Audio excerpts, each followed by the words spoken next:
हाँ हम कहाँ, हाँ सिलेबस में एफआईएम को दो तरह, सॉरी सिलेबस में मैन्योर्स को दो पार्ट्स में डिवाइड किए गए हैं, एक बल्की ऑर्गेनिक मैन्योर, एक कंसनट्रेटेड ऑर्गेनिक मैन्योर। अब बात करते हैं कि बल्की ऑर्गेनिक मैन्योर क्या है। तो बल्की जैसे कि आप नाम से समझ पा रहे हैं, बल्की यानी भारी भरकम है, तो उसमें आपका क्या आएगा, एफवाईएम आएगा, कंपोस्ट आएगा, वर्मी कंपोस्ट आएगा, पोल्ट्री मैन्योर आएगा। एफवाईएम बोले तो ये जो हमारे फार्म में गाय मवेशी के फार्म में जो उत्पन्न कचरा होता है, इसमें काऊ डंग हो गया, फीड वेस्ट हो गया, उसको एफवाईएफ बनते हैं, उससे वो जो उससे जो बनता है मैंने उसको एफवाईएम बोलते हैं। घर के कचरे से जो बनता है उसको कंपोस्ट बोलते हैं। और पोल्ट्री फार्म में जो वेस्ट प्रोड्यूस होता है उससे जो हम मैन्योर बनाते हैं उसको पोल्ट्री मैन्योर बनाते हैं। यहाँ तक समझ गए। अब बल्कि ऑर्गेनिक मैन्योर का ये एक टाइप हो गया। दूसरा इसका टाइप है ग्रीन मैन्योर। अब ग्रीन मैन्योर में सबसे पहले एग्जांपल आपको बताते हैं कि ढेंचा ढेंचा या फिर ग्लैरिडिया ये ऐसे प्लांट्स होते हैं जिनको कि उगाया जाता है ज़मीन पे। क्यों उगाया जाता है? क्योंकि इनमें ऐसे प्रॉपर्टीज़ होते हैं जो सॉइल फर्टिलिटी को इन्हांस करते हैं। और इसके दो टाइप्स हैं, ग्रीन मैन्योरिंग के दो टाइप्स हैं, इन सितु, एक्स सितु।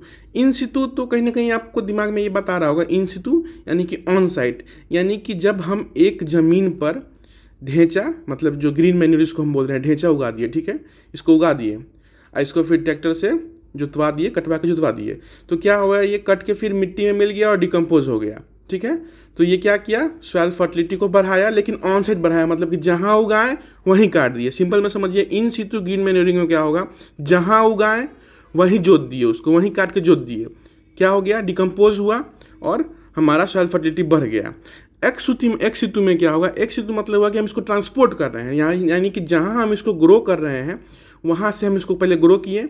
ये इन सितु में क्या किए, फिर से एक बार समझिए, इन सितु में हम क्या किए, ग्रो किए और सीधे ग्रो किए। जब ग्रो एक मतलब स्टैंडर्ड साइज जब इसका हो गया तो इसको काट दिया, फिर ट्रैक्टर से जुतवा दिए, वापस से उसी मिट्टी पर वहीं पे मिल गया, डिकम्पोज हो गया, सॉइल फर्टिलिटी को बढ़ा दिया, ठीक है। अब समझ गया। एक सितु में यही चीज़ हो रहा है। एक सितु में क्या कर रहे हैं हम, ग्रो तो कर रहे हैं लेकिन इसको काट के दूसरे फार्म पर ट्रैक्टर के माध्यम से शिफ्ट कर रहे हैं।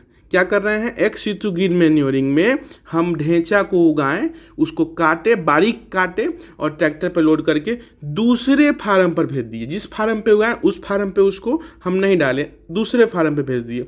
तो ये हो गया ग्रीन मैन्योरिंग में, ठीक है। अब हम आगे आते हैं। अब ग्रीन मैन्योरिंग के कुछ लिमिटेशंस होंगे, हर चीज़ से कुछ ना कुछ लिमिटेशंस या फिर मतलब कि प्रोज और कॉन्स है।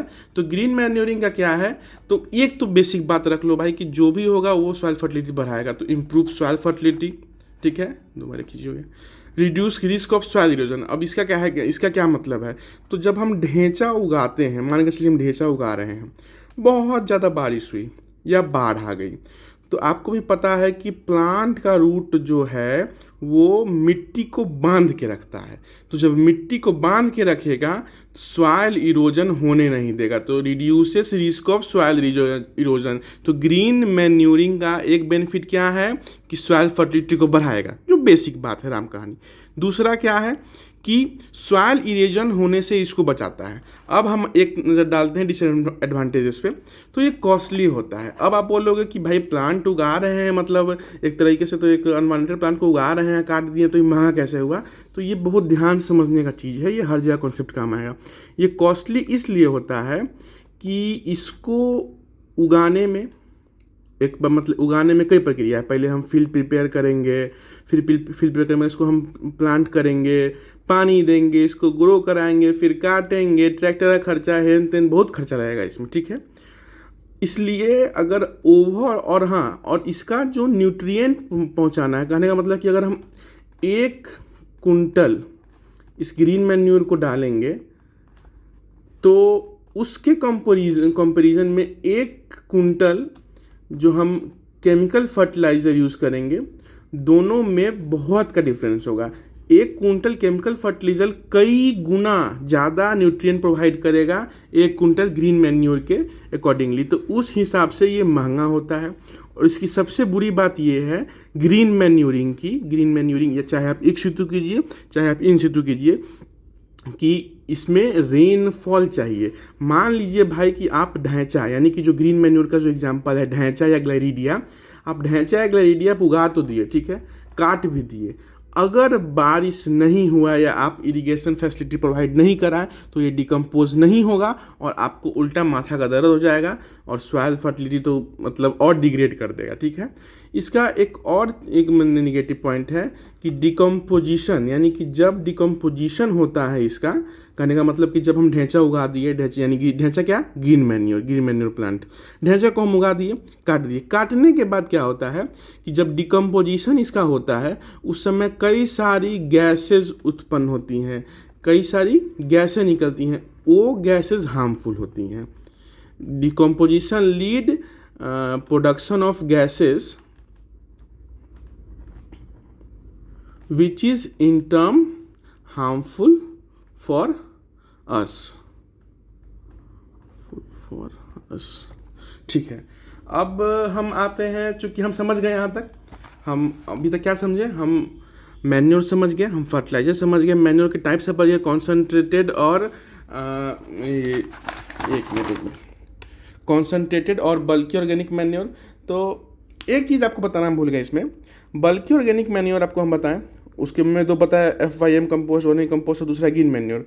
एक कंसनट्रेटेड ऑर्गेनिक मैन्योर होता है। Concentrated organic manure is the type of manure in which nutrients are available in concentrated form and applied in limited quantity. English समझ में नहीं आएगा, हमको भी समझ में आ रहा है, हमको भी नहीं आया थोड़ा देर के लिए। कहने का मतलब है कि कंसनट्रेटेड का एग्जांपल आपको हम देते हैं कि मान के चलिए किसी व्यक्ति का, चीनी घोल तो नहीं समझ में आने वाला है, किसी से बताएं, हाँ, मान लीजिए किसी का हड्डी टूट गया, मान के चलिए मेरा ही टूट गया, मेरे उंगली का हड्डी टूट गया। अब चूंकि हड्डी टूटने पर क्या दिया जाता है, कैल्शियम। अब डॉक्टर हमको बोलेंगे कि बाबू आप डेली 4 गिलास दूध पियो, या किसी को भी बोलते हैं, किसी का भी एग्जाम्पल, 4 गिलास दूध पियो। अब दूध सब चीज़ का सबको पसंद आता नहीं है, दूध हम पियेंगे नहीं, या और भी कोई होगा तो वो हर चीज़ का दूध सबको पसंद नहीं आता है। तो डॉक्टर क्या करेंगे, हमें 2 टैबलेट्स दे देंगे कैल्शियम के। क्या देंगे, 2 टैब कैल्शियम के।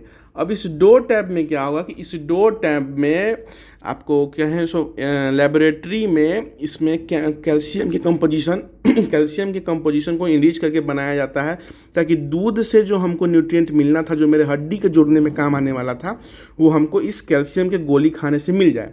अब दूध 4 गिलास पीने का मतलब हो गया कि लमसम 1.5 लीटर के आसपास, लेकिन गोली क्या था, 2 गोली था, पानी के साथ निकल गया। तो वही सेम चीज़ है। कॉन्सेंट्रेट करने का मतलब ये हो गया कि इसमें बल्कि नहीं होता है, इसको मतलब कि एकदम क्या है ना, प्रिसाइज फॉर्म में छोटा कर दिया जाता है। इसमें एग्जांपल में आप ले लीजिए, तो तेल पिरवाने लोग जाता है अति में, फैक्ट्री में नहीं जाता है यार, तेल पिरवाने वो मिल पे जाता है, तो उसमें पिराने के बाद उसमें से एक केक निकलता है, जिसको हम लोग हिंदी भाषा में खरी कहते हैं। तो वो खरी जो हुआ वो एप्रोप्रिएट एग्जाम्पल हो गया कंसनट्रेटेड ऑर्गेनिक मैन्योर का, जिसमें कि जो भी न्यूट्रिएंट्स होगा वो हाईली कॉन्सेंट्रेटेड फॉर्म में होगा, यानी कि कम मात्रा में देने पर भी ज़्यादा फायदा करेगा। कॉन्सेंट्रेटेड ऑर्गेनिक मैन्योर बोले तो कम मात्रा में देंगे, ज़्यादा न्यूट्रिएंट्स प्रोवाइड करेगा, उसी को कॉन्सेंट्रेटेड ऑर्गेनिक मैन्योर बोलते हैं।